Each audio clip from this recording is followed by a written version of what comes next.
all the certificates, not just for this vessel, but all the vessels that are moving around this country and are carrying our citizens and are risking our citizens' life if their crew member does not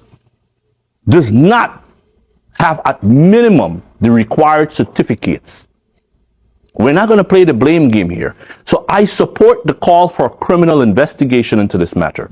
I support the call for a full and impartial criminal investigation. But I'm also asking for the minister to do the honorable thing and step aside for that impartial, because this is your ministry. And your attitude to date is why I'm making this call. This is not about politics. This is about being fair.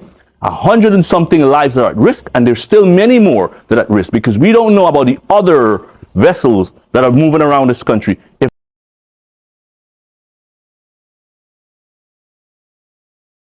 And your attitude, it is very distasteful and disrespectful to the citizens of this country and the people that are looking in around the world.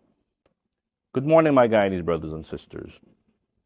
Yesterday morning, we woke up to a tragedy, a disaster. One would have seen the loss of many lives of innocent people that was open just to get from point A to point B. Brothers and sisters, I am also standing in solidarity and to work in unity with our government. This is no time for politics. This is time for us to focus all of our energy on accountability. And wherever the chips fall, they fall. We will follow this investigation. What I'm mostly disappointed with, which is why I've chosen to do this video so early, statements that was made to date by our sitting minister that is responsible for this ministry. What Minister Edghill would have done to date is try in so many ways to protect the ministry that he is responsible for.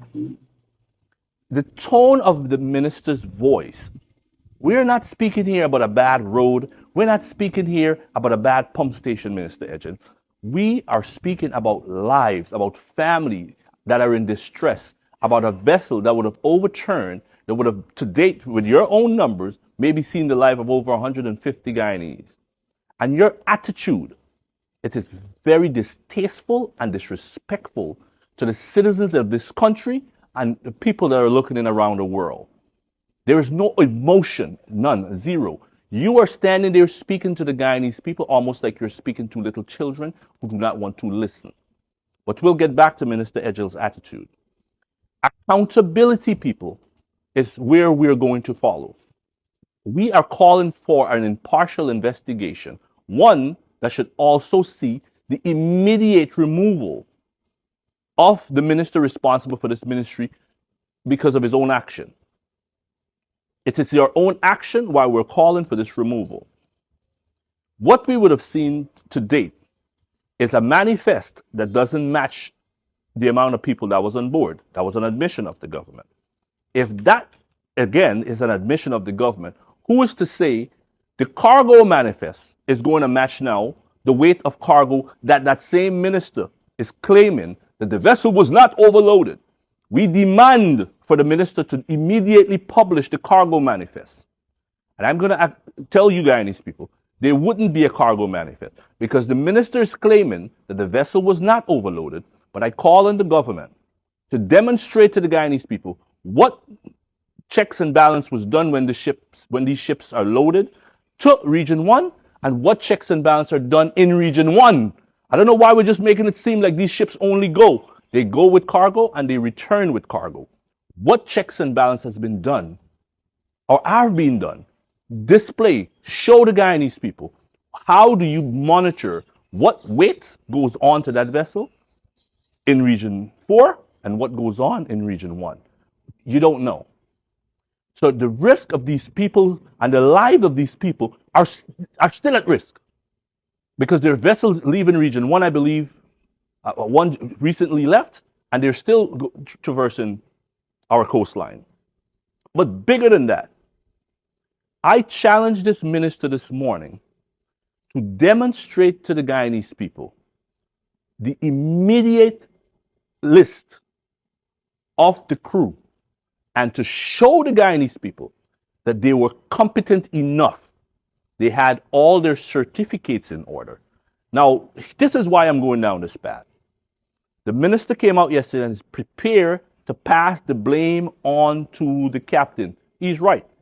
But we don't stop at the captain. This vessel was owned and controlled by the government. This is not a taxi that a private person is using. This vessel was owned and controlled by the sitting government. So who is responsible for its safety, for the safety of the passengers, for the maintenance, all of the safety, everything that has to do with this vessel belongs to the sitting government. This is not a private vessel.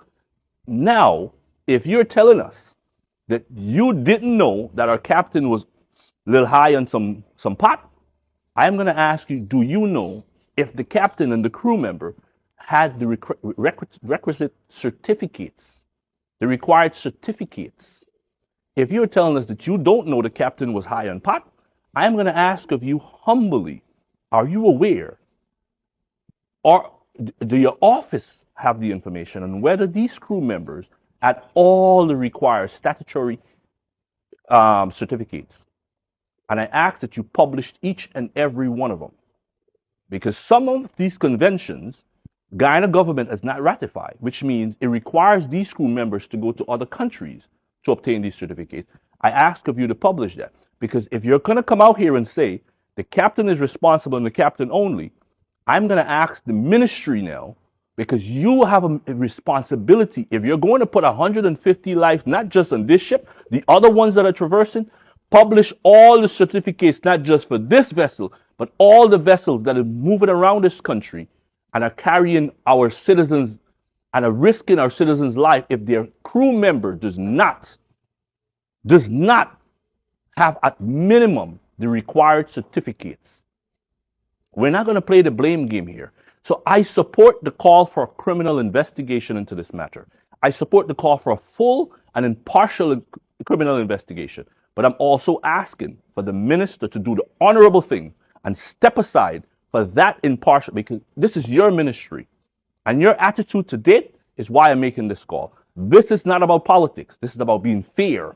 100 and something lives are at risk, and there's still many more that are at risk, because we don't know about the other vessels that are moving around this country. If those vessels are being overweighted, if those vessel crew members have the necessary certificates that they need, if those vessels needs to go to dry dock, if those vessels, we haven't seen anything yet.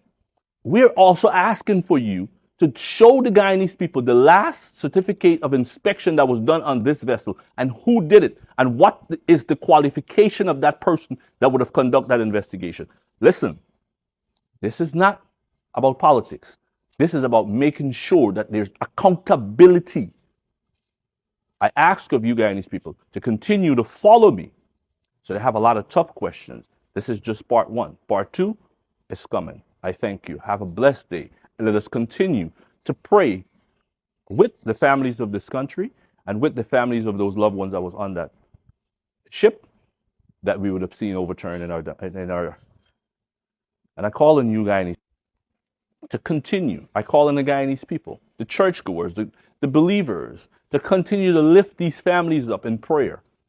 This is probably one of the worst we have seen in this country. And we're not going to allow any minister to come out and raise his voice at the Guyanese people, because this is not the time for that, minister. This is not the time for that.